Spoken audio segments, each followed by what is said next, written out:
Ron DeSantis evidently doesn't like the way Trump is operating, and he's standing up to him, or at least attempting to, in the latest MAGA infighting. My name is Dina Sayegh Doll with the MeidasTouch Network. Let's break this down. So evidently, Ron DeSantis thinks that Trump should have maybe asked him or gotten his permission as to whether or not Andrew Tate and his brothers should have been allowed to travel and land in Florida. Because here's the thing. Trump, during the election, talked about the fact that we needed to deport migrants and immigrants because they were all criminals. We know this is wrong and disgusting and an awful thing for him to have said. But it turns out not only is Trump rounding up non-criminals to deport, he's helping import criminals because he is evidently behind Andrew Tate and his brother having their travel restrictions limited because they had a pending criminal charge in Romania. And once that criminal charge travel restriction was lifted, where did they travel? But here to the United States and to Florida, home of Mar-a-Lago. And Ron DeSantis isn't happy, and he says they're not welcome. And he plans on using all of his levers, as if he still thinks he has a lot of political power, but he plans on even using his attorney general to stop this. Well, we will sit back and watch. But the fact is, this Andrew Tate, maybe Trump is a little bit more worried that the MeidasTouch Brothers podcast has beat out Joe Rogan. Maybe he does think that the liberal YouTube brosphere is getting a little bit stronger than he thinks, because Andrew Tate is kind of nothing but a very popular right-wing social media influencer.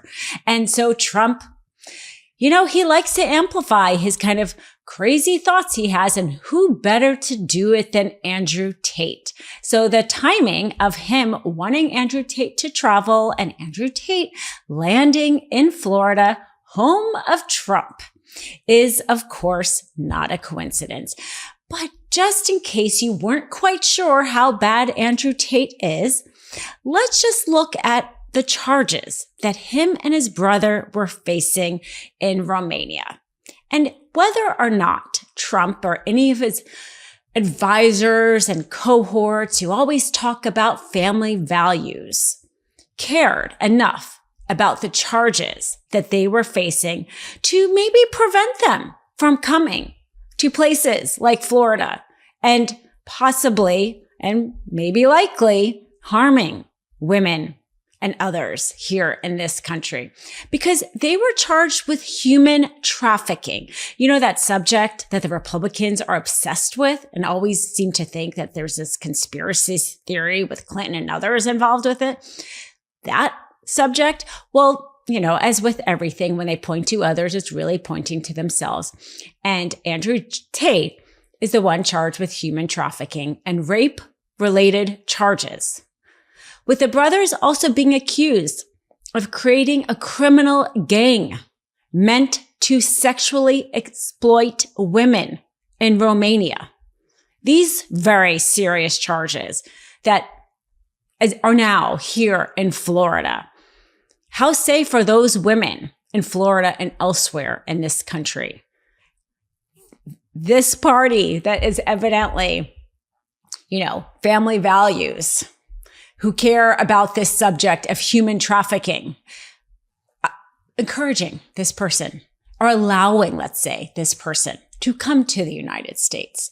This right-wing social media influencer. Do you think that he's going to start talking about Trump and amplifying Trump's things? Of course. And all for the benefit of Trump, regardless of what people are become in harm's way because of them. Now, part of the reason, or maybe the whole reason, why DeSantis objects to Andrew Tate and his brother coming here is not just safety of his community, but because he's trying to go toe-to-toe to Trump and win Do we think it's likely? But the fact is, he's trying. He's trying because he wants his wife to succeed him as governor. And he's not happy with the fact that Trump has basically anointed Byron Donalds for the role. And this is Ron DeSantis's last gasp, let's say, to try to make his mark and win and try to keep and grow political influence. And again, this infighting around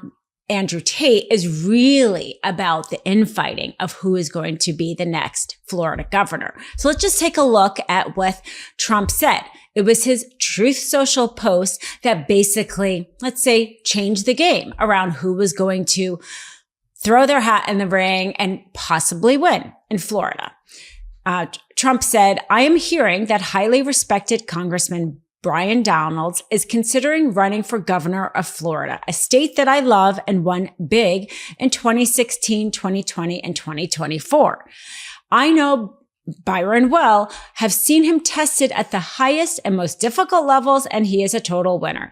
As governor, Byron would have a big voice and would work closely with me to advance our America First agenda. Byron Donalds would be a truly great and powerful governor for Florida, and should he decide to run, will have my complete and total endorsement. Run, Byron, run." So basically, Byron towed the line enough, right? I mean, that's all Trump cares about. There's nothing about he doesn't care about qualifications or experiences or even, frankly, policy. It's just a matter of did that person kiss the ring enough? And I guess Byron Donalds kissed the ring enough that Trump is putting his endorsement in. Ron DeSantis doesn't like it because he's been running that state like his own little fiefdom, right? He went after Disney and he was, he thought that this helped, right? Give him clout and national attention. And he was really hoping to be the next Republican president. And, obviously that didn't work out for him, but he doesn't want to let go of the power that he felt he built all these years in Florida. And so he's trying to keep it. He's trying to hold on to it. And this is what he is saying, because he is trying to put forward his wife, Casey. He says, "Casey is somebody that has, I think, the intestinal fortitude and the dedication to conservative principles. Anything we've accomplished, she'd be able to take to the next level." And then he also criticizes, Trump's pick, Byron Donalds. "The reality is we've achieved victories in Florida. A guy like Byron, he just hasn't been a part of any of the victories that we've had here over the left over these last years. He's just not been a part of it. He's been in other states campaigning, doing that, and that's fine, but okay, then deliver results up here." So it's kind of funny a little bit because, when a MAGA person, it's kind of that F around and find out, because Ron DeSantis thinking that somehow whether or not there's anything like principles left or whether or not you win over the libs or win over the lefts matter at all. But he's kind of clinging on to hope that the Republican Party in Florida will care that he went after the multi-million-dollar Disney, basically lost, but that they're going to like that fight, and that will have given him enough to handpick his successor, which is his wife. But the rest of us seem to realize that we're in this post-facts world, let's say, and a lot of it is really just about who makes the most noise, and Trump is making the most noise today. And I don't think he cares if Byron has had enough conservative principles or has won enough fights. But Ron DeSantis is trying to make this stand with Andrew Tate, kind of trying to rally the Republican support in Florida. Easily here, you can see him going toe to toe with Trump. Will Trump, how is he going to respond to this? Is he going to see DeSantis as like a fly he's going to swat? Or is he going to start threatening Florida? I mean, he was certainly ready to threaten the Maine governor for having the audacity to say that she was planning on following the law when it came to the transgender sports executive order that he had put. That's literally all she said. And he threatened to ruin her career. So how much will Trump take? Let's say, how much of Ron DeSantis pushing back will he take? That's a delicate dance because Ron DeSantis has Republican supporters. He was a popular Republican governor. And so the Republican Party and MAGA will have this delicate dance with this DeSantis and Trump feud. And I, for one, am glad that we get to just sit back and we are not a part of that. Can't get enough Meidas? Check out the Meidas Plus Substack for ad-free articles, reports, podcasts, daily recaps from Ron Filipkowski, and more. Sign up for free now at MeidasPlus.com.